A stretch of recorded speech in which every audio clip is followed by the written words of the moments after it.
en qué nos podemos demostrar afecto. Es autor de muchos otros libros de gran impacto social. En Estados Unidos cuenta con diversos programas de radio y podcasts. Si desean acceder a los medios de contacto del Dr. Chapman, podrán hacerlo haciendo clic en su perfil dentro del portal del simposio. Esperemos que disfruten mucho de la colaboración y participación del Dr. Chapman. Hi, I'm Dr. Gary Chapman, author of The 5 Love Languages, and I'm really glad to be a part of this international virtual summit on marriage and family, and especially be talking to all of my Spanish-speaking friends around the world, okay? I'm glad you're observing this, and I hope you're going to find it helpful. I want to talk about the most important word in any language, and the most confusing word in any language. I say that love is the most important word because if you examine our literature, our music, our religion, you find that love is a central theme in all of those. But I say that love is a very confusing word because we use the word love in many ways. We talk about, I love my house, I love my car, I love my dog, and then we say to a special someone, I love you. Now, what is that supposed to mean? Well, I want to talk about 3 ways that we use the word love, and I want to focus on the third of these. First of all, I want to talk about what we typically call falling in love or being in love. It's that initial stage of a romantic relationship. And this takes very little effort. It is an emotion. We see someone and there's something about the way they look and the way they talk and the way they emote that will give us an emotional attraction to them. And the more we're with them, the more we want to be with them. And so we say that we're in love with each other. We're in love. We have these strong emotional feelings. And so this kind of love does begin with a feeling. But what no one told me and what we know now is that the average lifespan of that obsessive state is 2 years. Some a little longer, some a little less, average 2 years, and we come down off the high. So no one told me that. My wife and I had dated for 2.5 years before we got married. So I came down off the high pretty soon after the honeymoon. And our differences emerged, and we ended up arguing with each other. And before long, I didn't have any positive feelings toward her. I had negative feelings toward her. And this is where many people will grow apart, and then one of them gets attracted to someone else, and they divorce, and they go start somewhere else. And what they don't understand is the same pattern will happen in that second marriages. That's why the divorce rate in second marriages is higher than the divorce rate in first marriages. So the answer is not running to find someone else when you lose those feelings. The answer is learning how to love the person to whom you're now married. And I want to try to give you some help on that. So the second kind of love that I'm going to mention is love as an attitude. Now that doesn't do much for you, does it? Love as a way of thinking. And yet, it's far more important than those euphoric feelings. Love is the attitude which says, I want to help you. I want to invest time with you. I want to make your life easier. I want to help you accomplish your goals in life. It's an attitude with appropriate behavior. We choose our attitude. We don't choose our emotions, but we choose our attitude.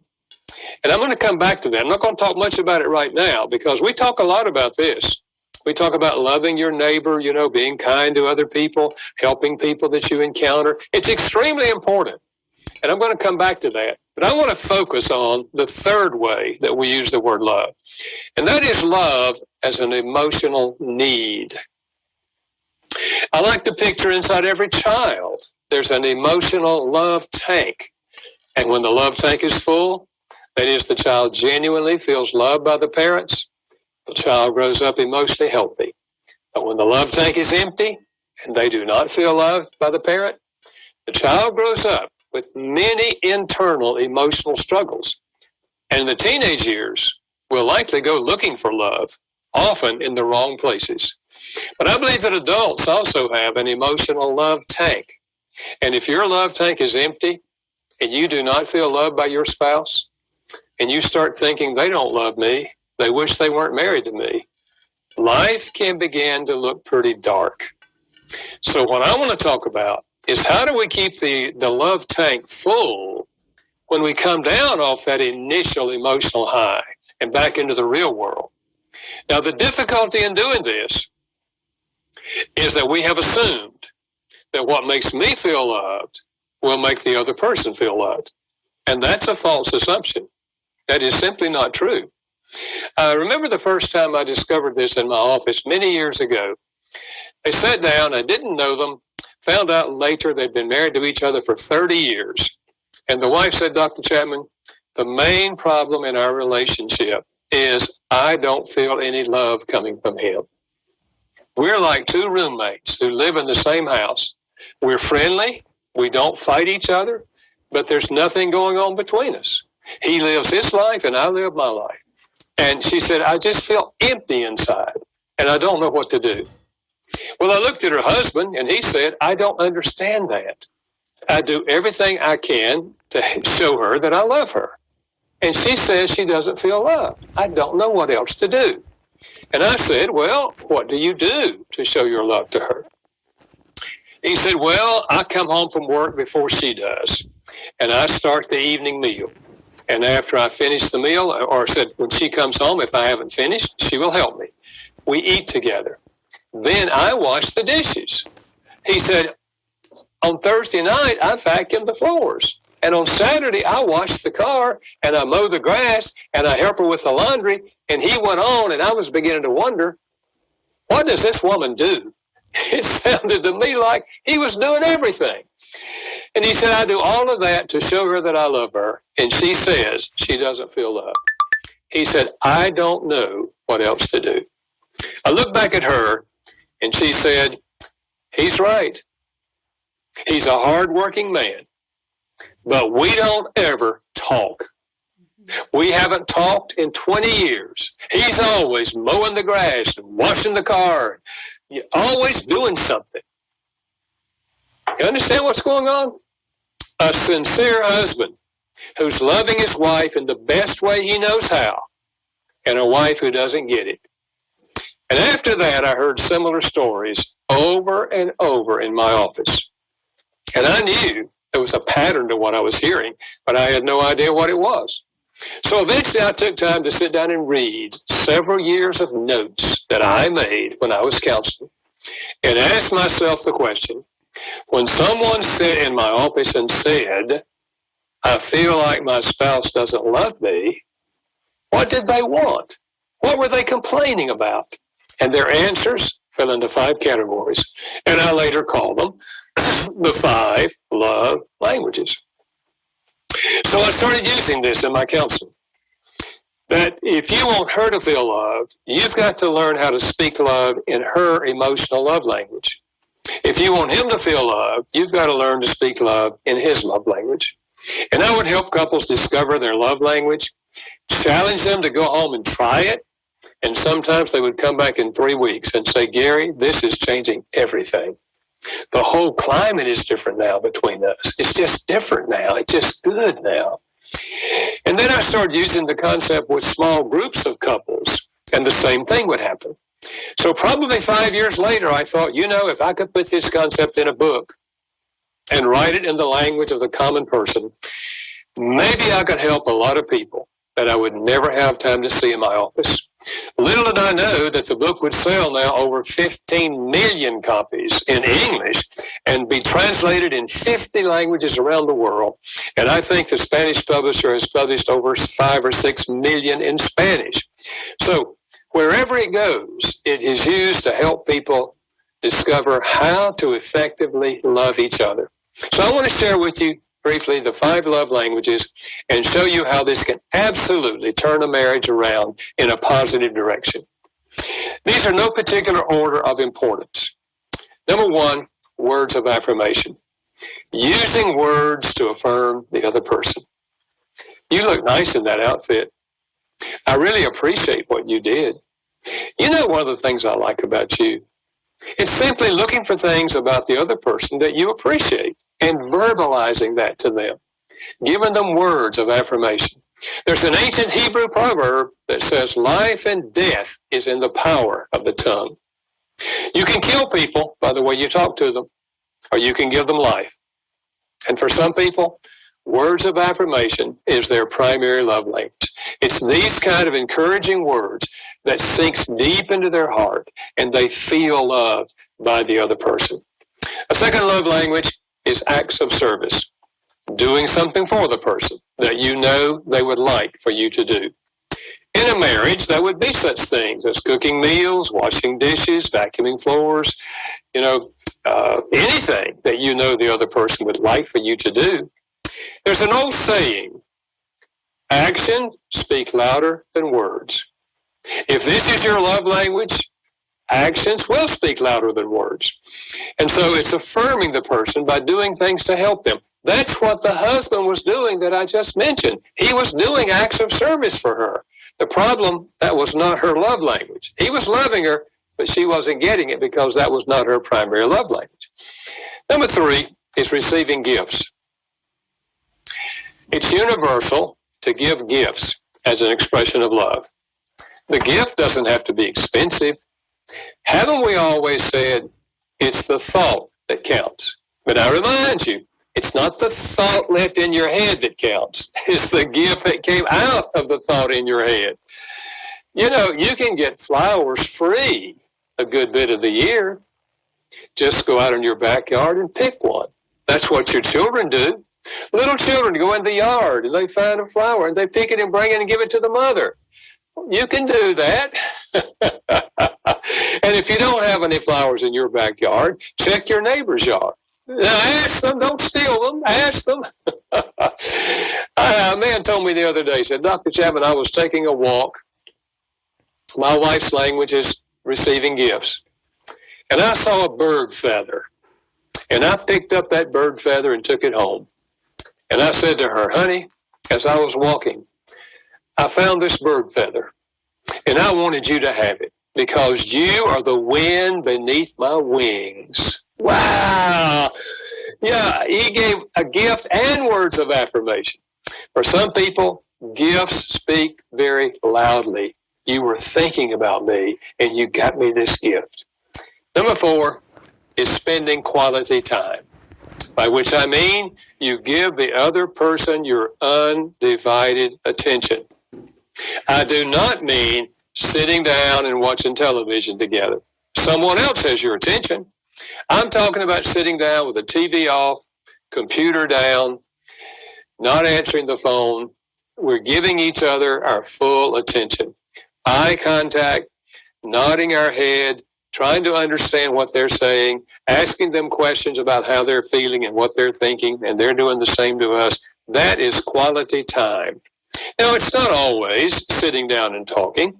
You can take a walk down the road and simply talk with each other. Or you can go out to eat together, assuming that you talk. We've seen this in the restaurants where people sit there across the table from each other, and instead of talking, they're both looking at their phone and they're reading text messages. That's not quality time. Now, with children, because this applies not only to marriage, this applies with children. If you're going to speak quality time to a child, you have to go to where the child is. They can't come to where you are. So if they're little and they're crawling on the floor, you get on the floor and let them crawl on you. You're giving them your undivided attention. So we do fairly well with this when they're little. As they get older, maybe we don't like where they're going or don't like what their interest is. And so we kind of draw back. And they'll go find somebody who will go where they are and give them quality time. So wherever your children are in their life and whatever they're interested in, you get interested in that. If it's music, you get into music. If it's sports, you get into sports. And you can spend quality time with your children. Number 5 is physical touch. We've long known the emotional power of physical touch. That's why we pick up babies and hold them and kiss them and cuddle them. And long before the baby understands the meaning of the word love, the baby feels love by physical touch. Now, in a marriage, this is such things as holding hands and kissing and embracing and the whole sexual part of marriage, arm around the shoulder, driving down the road, you put your hand on their leg, affirming touches. Now, here's the simple concept that out of those 5 love languages, each of us has a primary love language. One of the 5 will speak more deeply to us emotionally than the other 4. Now, we appreciate any one of these, but one of them is going to speak much deeper to us than the others. And if the other person doesn't speak our primary love language, we will not feel loved, even though they're speaking some of the other languages. So how do you discover your own primary love language? How do you discover the primary love language of someone else? I'll give you 3 informal ways. Number 1, observe their behavior. That is, how do they typically respond to other people? How do you respond to other people? If you're always giving other people gifts, probably receiving gifts is your language. We tend to want what we do. If you're always giving people affirming words, encouraging words, it's probably because that's your idea of love. If your spouse is always doing things for you, like the gentleman I talked about earlier, always doing something for you, probably that is their language, acts of service. They're doing for you what they wish you would do for them. So look at your own behavior and look at their behavior. You can actually discover a child's love language by the time they're 4 years old. Just observe their behavior. When my son was that age, and I would come home from work in the afternoon, he would run to the door and grab my leg and climb all over me. He's touching me because he wants to be touched. Our daughter never did that. She would say, "Daddy, come into my room. I want to show you something." She wanted quality time. She wanted my undivided attention. So this love language thing is there very early in a child's life, and you can discover it just by observing their behavior. And then a second way to discover someone's love language is, what do they complain about most often? If a wife says to a husband, "I just feel like we never spend any time together anymore. I just feel like we're ships passing in the night and we're missing each other," she's complaining that she's not getting quality time. If a husband says, "I don't think you would ever touch me if I didn't initiate it," he's telling you that physical touch is his love language. A young 6-year-old boy said to his mother, "We don't ever go to the park anymore since the baby came." You see, before the baby came, he and his mother went to the park together. He had her undivided attention, but now the baby's here, and he's not getting love in his language. He's complaining about it. So we tend to get defensive when someone complains, but they're really giving us valuable information. They're telling us their love language. And then, what do you request most often? Or what do they request most often? Our daughter, for example, when she was a teenager, she would say to me 2 or 3 nights a week, "Dad, can we take a walk after dinner?" She's asking me for quality time. If your spouse goes on a trip and they come before you leave, they say to you, "Be sure to bring me a surprise when you come home." They're asking you for a gift. So what do they complain about? What do they request most often?